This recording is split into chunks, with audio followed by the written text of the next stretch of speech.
Good evening, and welcome to the National Mining Hall of Fame 2020 Hall of Fame induction ceremony. And thank you for joining us tonight.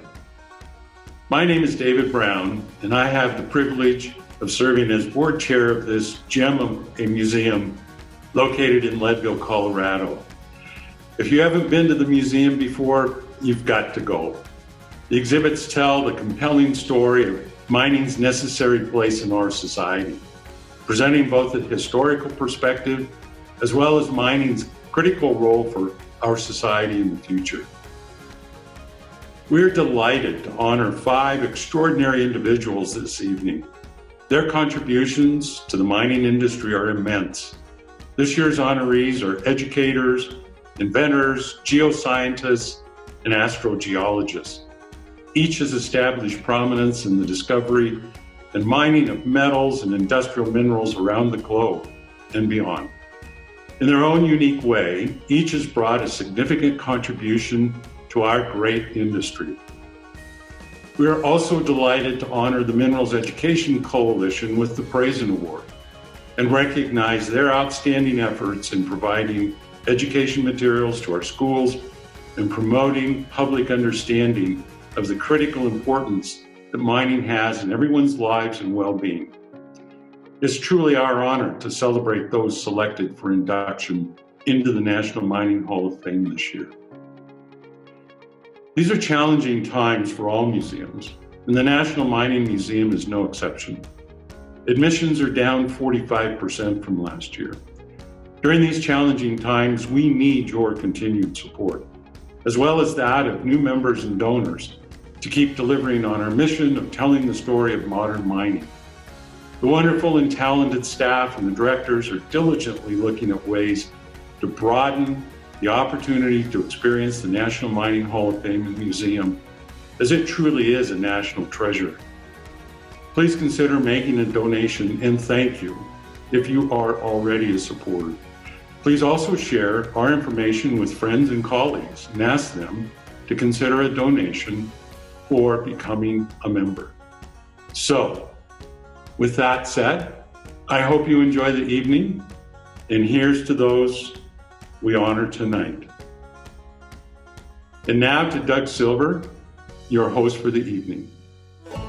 Hello, my name is Doug Silver, and I'm your host tonight for the National Mining Hall of Fame and Museum Annual Induction Ceremony. This beautiful building was built in 1899 as a high school for Leadville, Colorado, one of the most picturesque cities in Colorado and a center for major mining activities in the United States. In 1987, this became the museum. Tonight, we're going to induct 5 people into the Hall of Fame. Think about it. Millions of people in the mining industry over the last couple hundred years, and there's only 253 in this museum. These people got in because they're special. They're experts in their field, they've changed the world, and they've made society a better place to live. So come on in and let's look around. Hey Doug. Hey Myles, how you doing? Good, how are you? Good. Welcome to the National Mining Hall of Fame and Museum.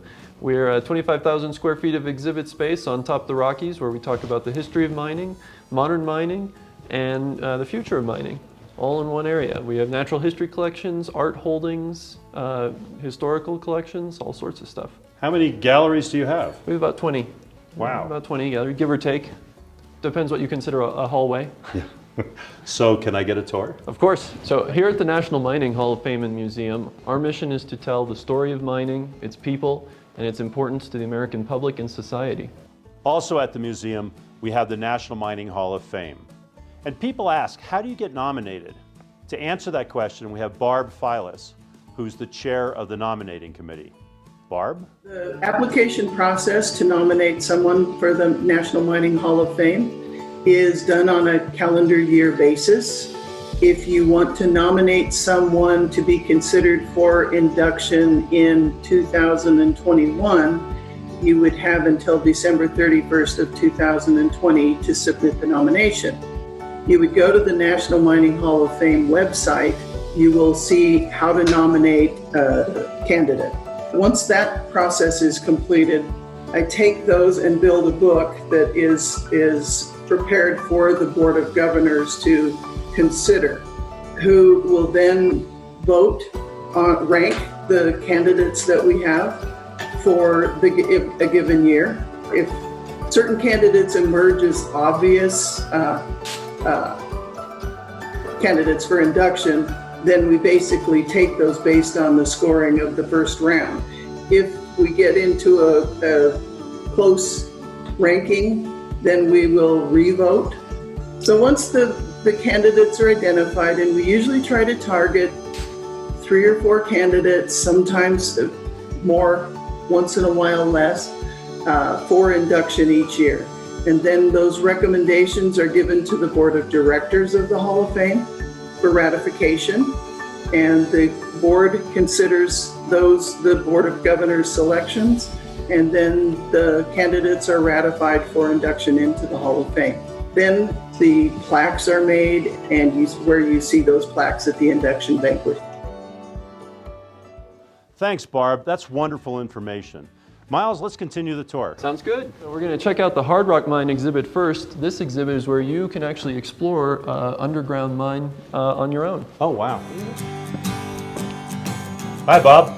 All right, so this is the hoist operator. He'd be sitting above ground and operating this winch, which over here pilots an elevator car. Now this elevator car goes down into the mine, which we are in now.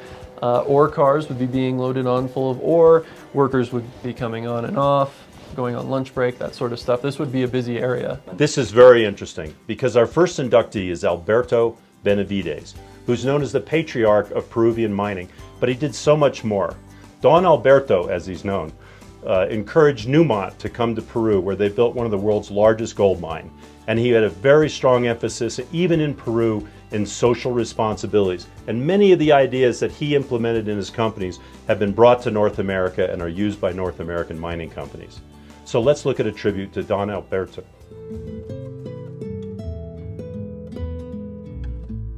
Well, my name is Raúl Benavides.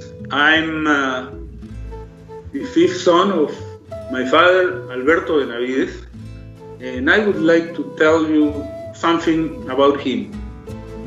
Cerro de Pasco Corporation granted him one of the 2 scholarships for mining students in Peru. He went to Harvard to study geology. My father studied mining engineering in Peru, and he was always interested in metallurgy, but his passion was geology. My father never stopped talking about mining. He would inform everybody at a family reunion about the last discovery of Buenaventura, the width and grade of the last vein intersected, and next project, the new plant, the history of a mine site, or the last geology theory. My father was a very passionate man. He loved geology. He enjoyed his work, and he always told us, his children, that mining is the great instrument to develop Peru, our country. Mining brings the economic justification needed to build roads crossing the Andes and communicating them to the Amazon basin. Mines build hydroelectric power plants and justify expansion of our national electric grid. More important, we bring a decent job to people living over 3,000 meters over the sea level. You know, my father loved to take us to the mine, to the concentrator, and also introduce us to his colleagues. I mean, for my father, Buenaventura was an extension of his family, and he took care of any person in Buenaventura, even the most humble worker in Buenaventura would have a personal relation with my father. When I was turning 18 years old, I was in Mexico City, and of course, my father called me to say happy birthday and to greet me.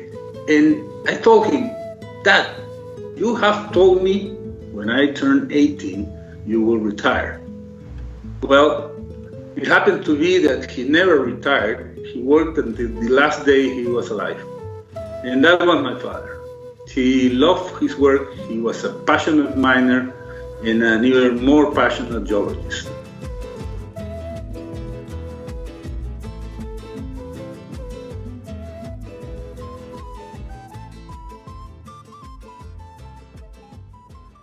Thank you, Raul, for the wonderful insights about your father. And will you now accept the award on his behalf?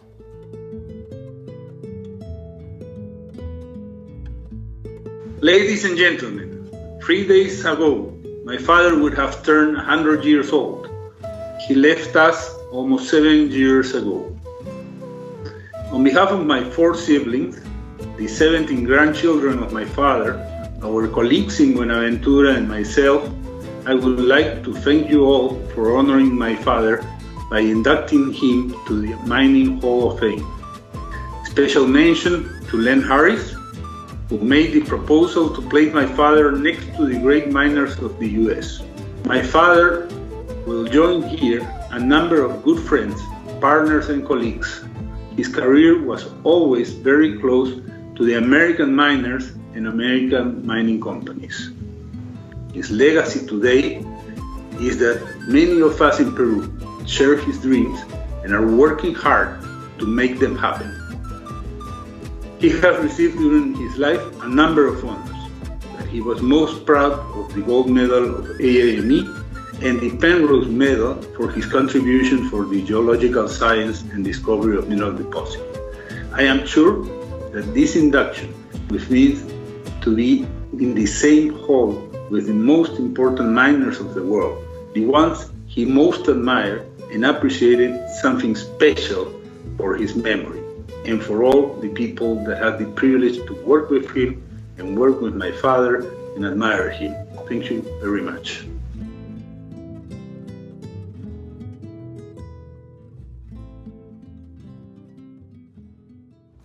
So Miles, what's going on in here? Well, in here we're learning about animals in underground mines. Of course, mules were used to pull carts and other things that you needed horsepower for. Or mule power. Yeah, or mule power, yeah, exactly. Oh wow, look at these scales. You know, scales are so important in mining because you have to use it to figure out what your final product weighs. You have to use it for calculating concentrates. There's so many different areas, and particularly in metallurgy where they're trying to get the chemistry just perfect, scales are really critical, and you have a magnificent collection here of scales. Well, I'm glad you brought up metallurgy because our next inductee, Roshan Bapu, is a metallurgist. Absolutely, and one of the best at that.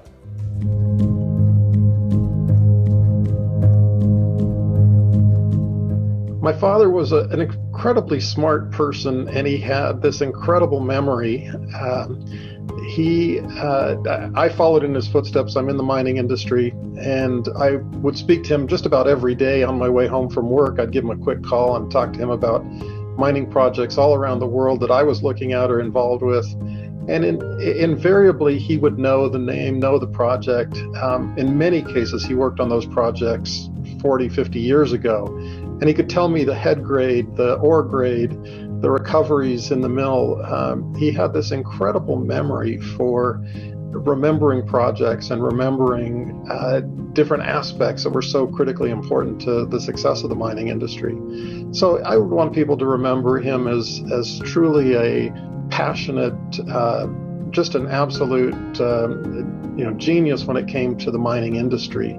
But he was also a fantastic family man and a great father. He was my mentor and just such a special person in so many ways.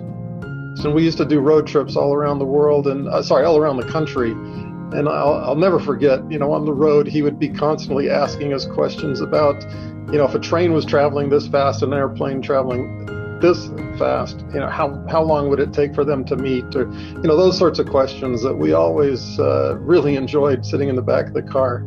He was also a sportsman. He loved to play tennis. He was very active, especially when we were younger. We spent a lot of time during the summers while he was a professor living at different mining camps or mining sites where he would be working during the summer months. And it was always kind of funny. We thought we were going to these exotic vacation spots. Only later in life did we realize that he was actually working, and it wasn't really a vacation for him, but it was a fun way for us to get to see different parts of the world. We spent a lot of time traveling as a family when I was younger. We lived in Ankara, Turkey for a year. He took a year sabbatical while he was a college professor, and we lived in Ankara and really got to travel all throughout the Middle East, going to places like Iran and traveling all over Cyprus and Turkey, and we spent 30 days traveling across Europe. He bought a minivan in Paris, and we drove from Paris to Ankara over a 30-day period, and really got to see a lot of Europe and a lot of the countryside that kids wouldn't normally see. We did all sorts of fun things as a family, and got to see the world as a family. And I think that was probably his biggest contribution to helping us grow, was really educating us about the value of seeing the world.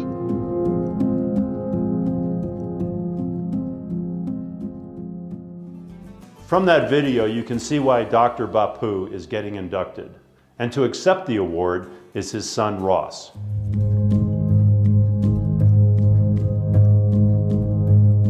On behalf of my father, Dr. Roshan Bapu, I'm honored to accept this induction into the National Mining Hall of Fame on his behalf. Unfortunately, Roshan passed away this past December, and I know he was thrilled to have been nominated, and I know he'll be eternally grateful for this induction. I'd like to thank the Board of Governors and many of my father's colleagues for selecting my father and honoring him in this great way. My father, Roshan Bapu, was small in stature, but he was grand in making an impact on the mining industry. Having followed in his footsteps, I know just how large his boots are to fill. He was passionate about the sector, and he devoted his life's work to support mining and the mining education. Roshan came to the U.S. from Pakistan in 1948 and quickly became a true American. He lived the American dream by getting a great education at the Colorado School of Mines and the Massachusetts Institute of Technology. He gained valuable work experience as an engineer at Miami Copper Company. He became a well-decorated professor at New Mexico Tech. He helped build a very successful consulting firm in Mountain States Mineral Enterprises, and he bought out the MSRDI labs and was a successful entrepreneur running the company until after he turned 90 years old. Roshan provided consulting and metallurgical laboratory services to companies all around the world. He holds numerous patents. He wrote hundreds of technical papers and authored numerous books.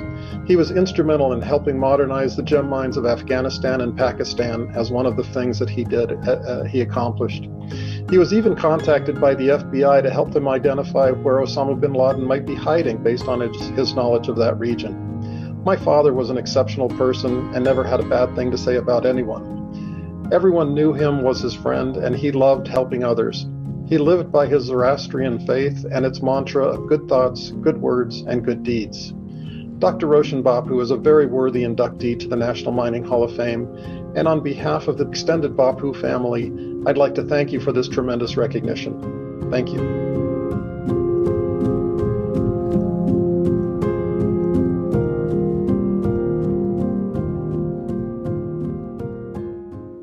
Thank you, Ross. Well said. And we'd like to thank New Mexico Tech for their support.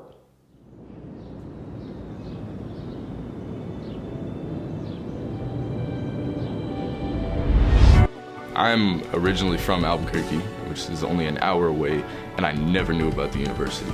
And I was about 2 months away from going somewhere else, and then come to find out, it's like, oh, there's a school that's right next to me. The price range was fantastic. The fact that it was a STEM-based research school was fantastic.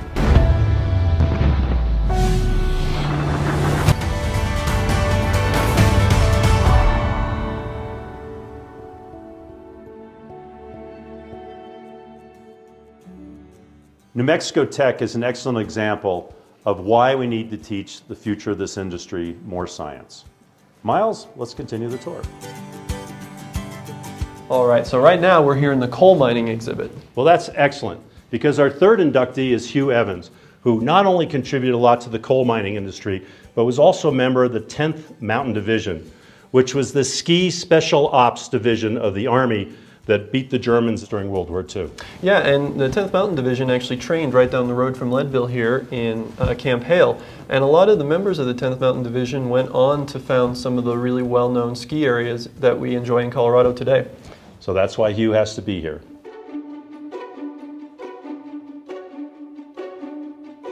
Hi, I'm Hugh W. Evans. Well, as a young boy, our family spent time in Grass Valley, California. So I was introduced to mining very early. My father was in the shipping industry.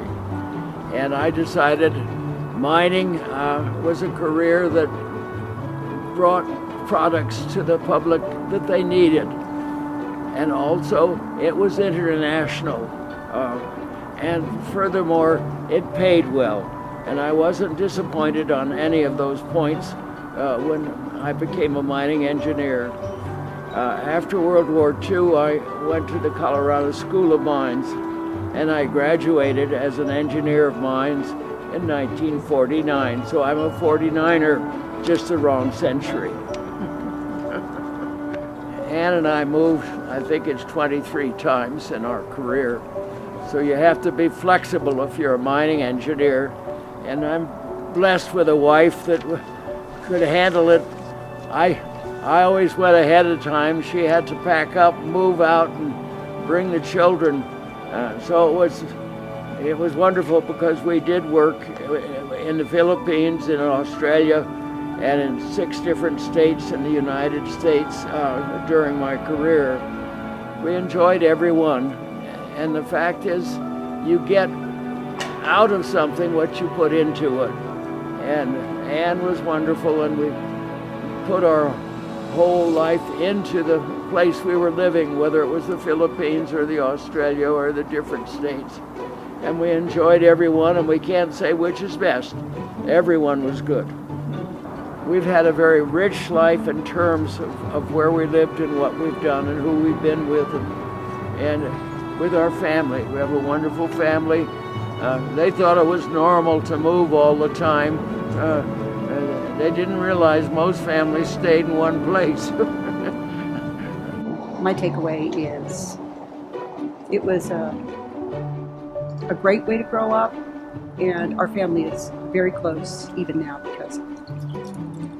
I enjoyed developing mines, starting from scratch. The exploration and getting the leases, getting essential water, which is critical, getting power. Little town of Blackwater. We created 2 towns. One was Blackwater, Australia, which was just a railway stop, and it's a town of about 8,000 people now. Creating something like that is a very satisfying type of career.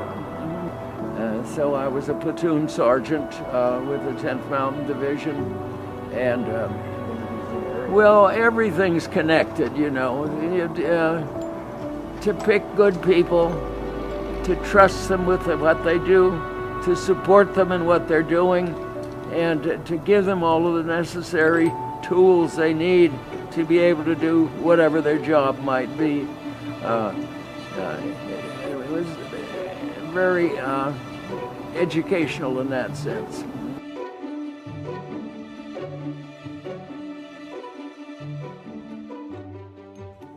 We're so excited to hear about Hugh's life and his experiences. And now, we'll hear Hugh accept his award.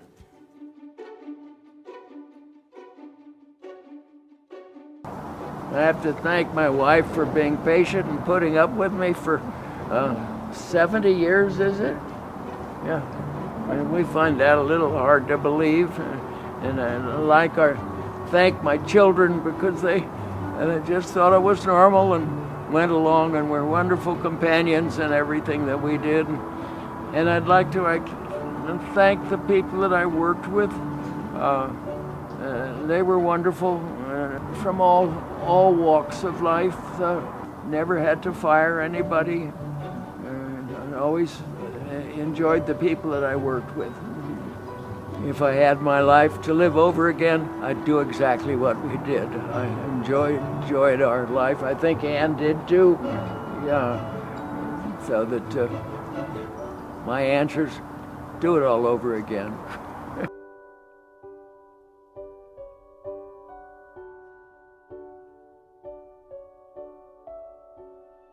And Hugh, we have another surprise for you. We have a certificate from the 10th Mountain Division appreciating all your efforts. All right, so right now we're here in the Gold Rush exhibit.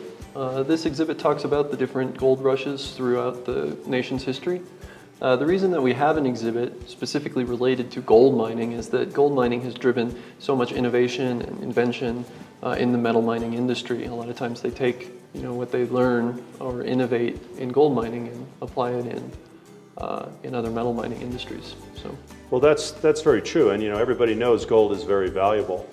And our next inductee, Ray Threlkeld, has created a lot of money for a lot of gold investors. And so it's very appropriate that we have him in front of shiny pieces of gold, and now a tribute. I went to work for Barrick in April of 1996, and Alex told me I had 1 year to find something. And in June, I proposed the property that we had a confidentiality agreement with, called Purina, owned by Airkeeper Resources. And I made a recommendation that we acquire that.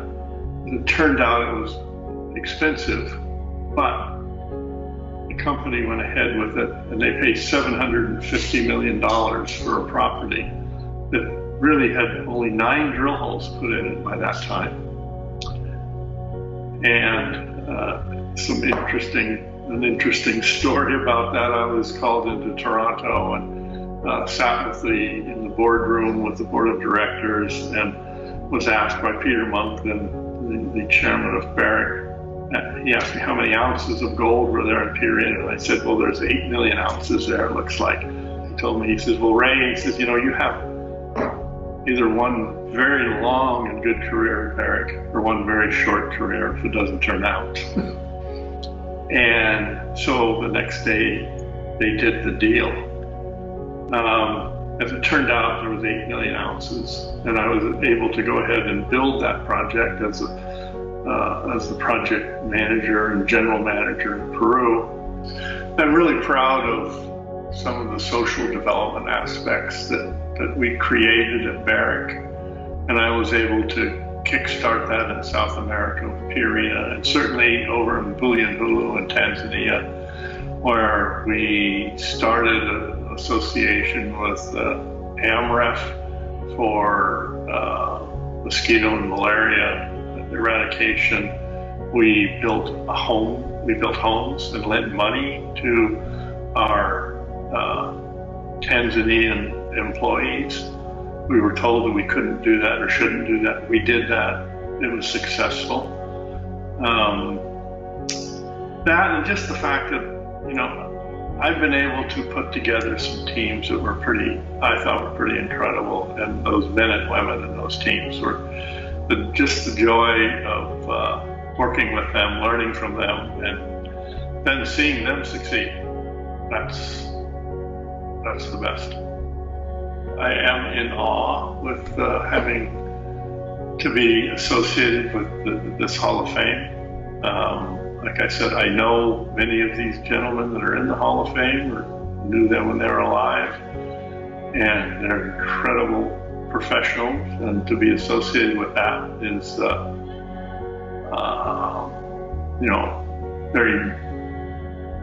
it's incredibly pleasing.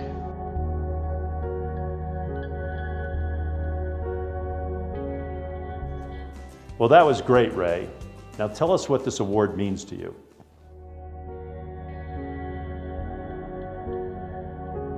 First of all, I want to thank the National Mining Museum and Hall of Fame for their working through their way through the issues of COVID to hold this event. It's unfortunate that we could not all be here together to celebrate with friends and family. I never thought in my wildest dreams that I would be included in the ranks of such a grouping of prestigious individuals, dedicated scientists, entrepreneurs, and mining professionals.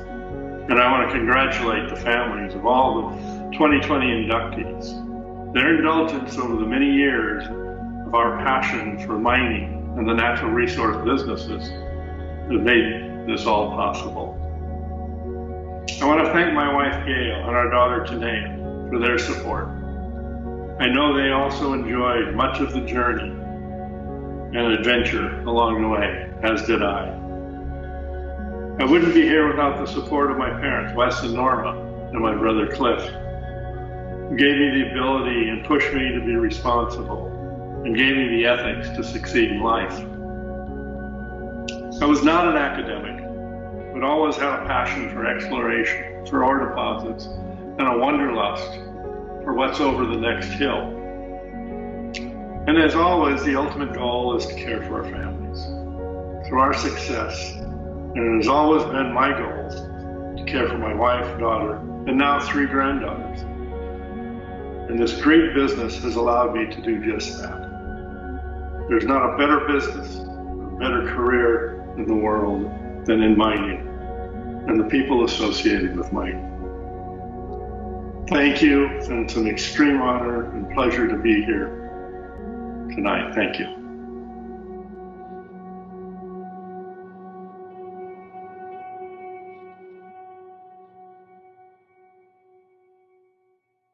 What a guy. Thanks, Ray. And now we'd like to introduce you to one of our board members and sponsors, Charlie McNeil of NextGen. Good evening. My name is Charlie McNeil, and I am Chairman and CEO of NextGen Resources Corporation. NextGen is glad to be a sponsor of this induction banquet. I am on the board of directors of the National Mining Hall of Fame and Museum, and I enjoy serving the mining industry in this capacity. I would like to congratulate each of the inductees this evening for their accomplishments and contributions to the mining industry. I also want to thank each of you for supporting the induction banquet this evening. The National Mining Hall of Fame and Museum is vital for illustrating the importance of mining to our society. In order to keep the museum going long into the future and honoring future inductees, we need your financial support. So please consider giving to our endowment. Thank you again for your support and being here this evening. Thank you, Charlie and NextGen, for your continued support. Now let's continue the tour. All right, Doug, right now we're in one of my favorite exhibits in the museum. This exhibit was just redone this month, and we actually just hung this up a couple of weeks ago. This is a United States Geological Survey map of the moon. It was completed doing a few different techniques, telescoping, different things like that, including some of the data that they got off the old Apollo missions. Well, that's fascinating because our final inductee, Dr. Spencer Titley, was part of this effort. He did mapping with telescopes, and he trained the Apollo astronauts on geology. But Dr. Titley is best known for his work in copper deposits. He's probably one of the world's leading authority on porphyry copper deposits, which are one of the largest type of deposits. And he advanced the exploration and discovery of these types of deposits. And I should know, I was a student of his.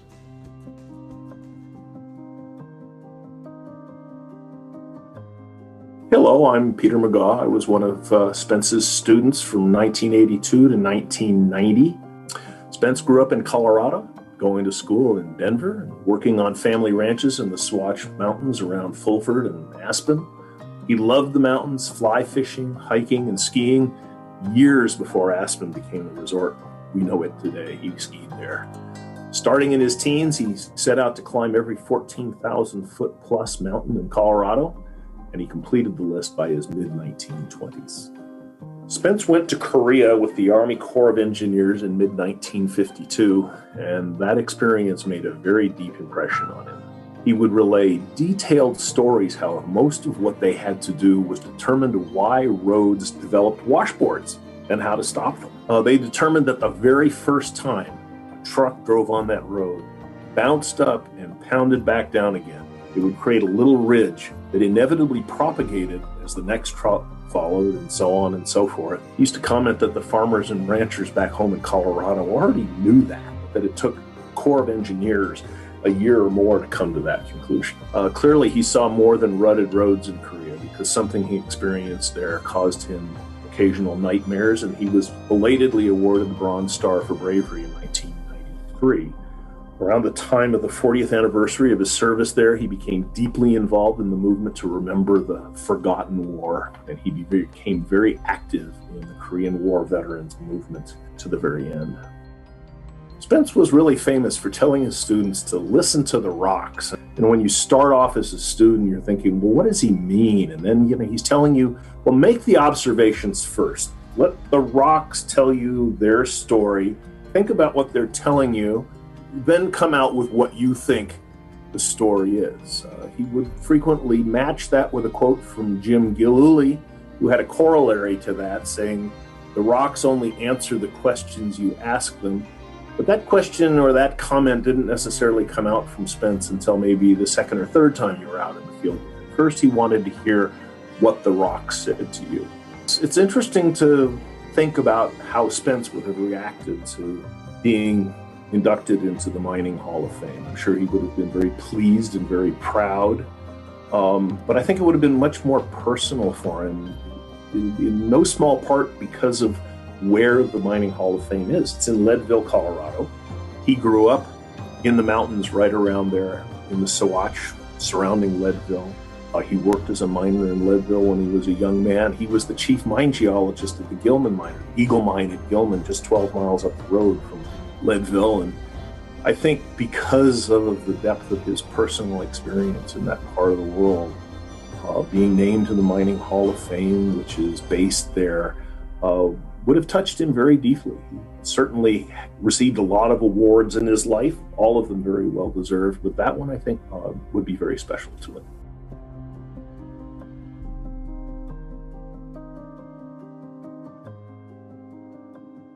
Thank you, Peter, for telling us about Spence Titley. And for the record, I passed his courses. And now to accept the award is his wife, Helen, and his daughter, Jennifer.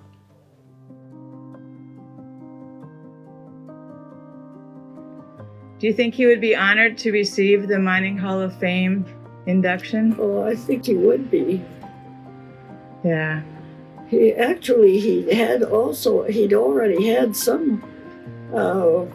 He's gotten a lot of awards. I think he's been recognized many, many times, but I think he would be very, very pleased to know that was given that. He was always found his work interesting, and he enjoyed teaching his graduate students. His graduate students really liked him because he was an excellent teacher, but he wasn't the proud professor. He kept everybody on a level platform, that he was trying to give them as much information as he had so that they could actually go out and perhaps produce more and new information.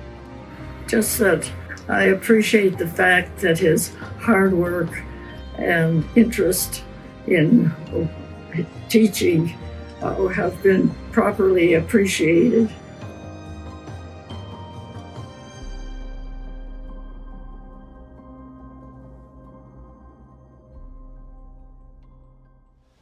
Thank you, Helen and Jennifer, for sharing your thoughts about Spencer with us. And before we move on to the next part of the museum, I'd like to introduce the Executive Director, Steve Whittington. Hi, I'm Steve Whittington, Executive Director of the National Mining Hall of Fame and Museum. Thank you for attending this event tonight.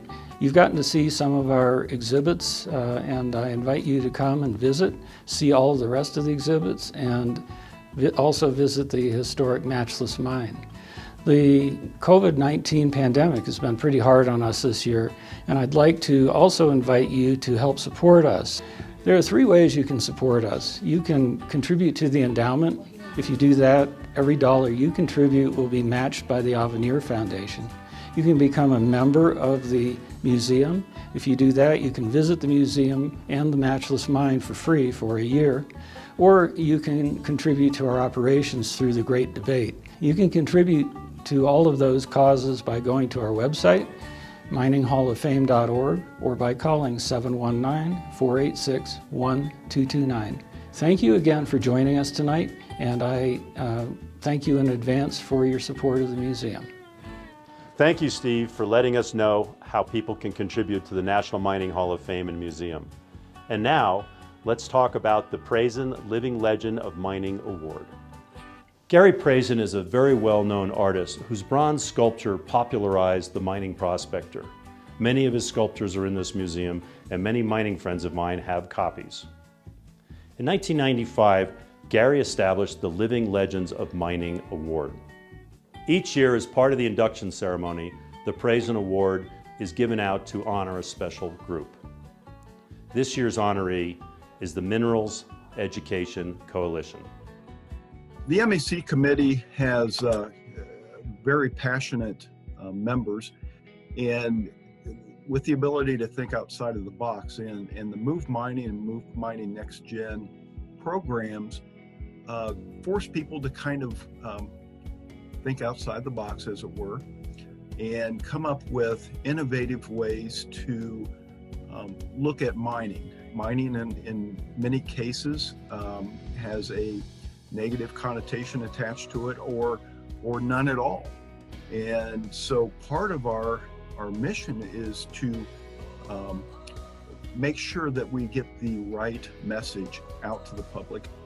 Public outreach is so important to mining today, simply for the fact that most people do not have a concept of where things come from. What we try to do is just broaden everyone's concept of where things come from. Ask them to think critically about the things in their daily lives. When we look around the room and look at a glass window, where did that come from? Was that grown or was that mined? And all the materials in that window were mined at one point. The social media aspects of it have really broadened the impact that we're able to have and expand the audience. We had, I believe, 17,000 views of the Move Mining videos last year. And I think that's due in large part to our social media presence. Now, that's something we are working on. We continue to work on. It has its drawbacks and its snags, but for the most part, it's been very, very useful. The future of Move Mining and Move Mining Next Gen is bright.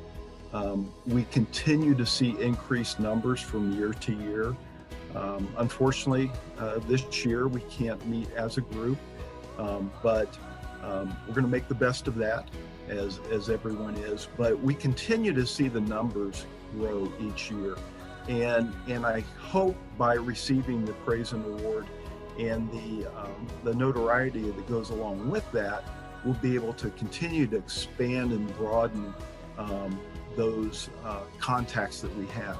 So as chair of the MEC committee, I'm just thrilled to be able to accept the praise and award on behalf of MEC and its members.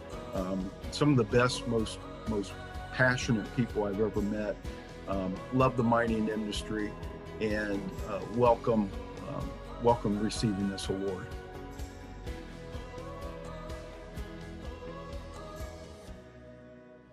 MEC is a wonderful organization because it's educating students and teachers about the mining industry. And to accept the award tonight is Patrick JACOMET. Hi, my name is Pat JACOMET. I'm the Executive Director of the Ohio Aggregates and Industrial Minerals Association, and I am also extremely honored to chair the Mineral Education Coalition Committee.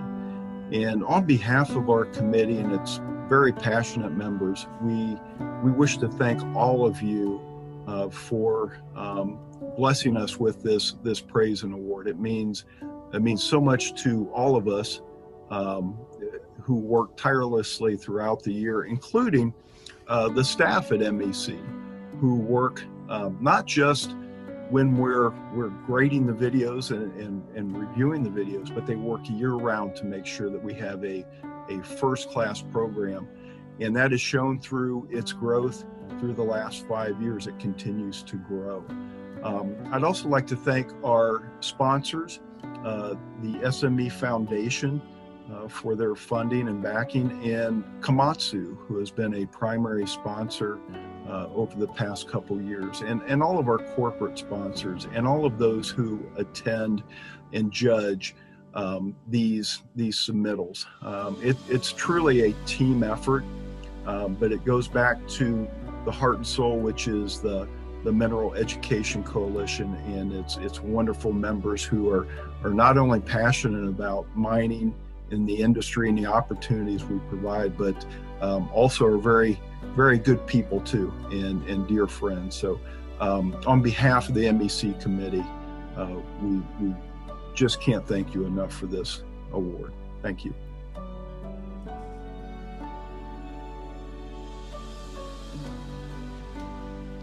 Thank you, Patrick, and your team at the Minerals Education Coalition for all your hard work. It's really important.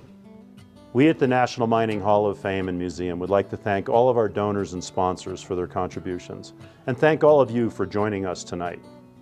Our main sponsors were 911 Metallurgy, Douglas B. Silver, Global Resource Engineering, Hugh and Ann Evans, IMDEX, NextGen Resources Corporation, New Mexico Tech, Original Creations, Inc., Raymond W. Threlkeld, Resource Capital Group Foundation, Raina Silver, Roger Newell, and the Ross and Candy Bapu Family Foundation. One last thing, don't forget the great debate finale, Friday night, October 30th at 7 p.m. Mountain Time. You can get the details on how to get to the debate on the website for the National Mining Hall of Fame and Museum. Please join me as we have a very humorous debate about which discipline in the mining industry is the most important to civilization. Thank you all for tuning in tonight. We wish we could have done this in person, but this has definitely been a strange year. And congratulations to the inductees. You've earned this honor, and we're glad you're a member of the club. And hopefully next year we can all do this in person again.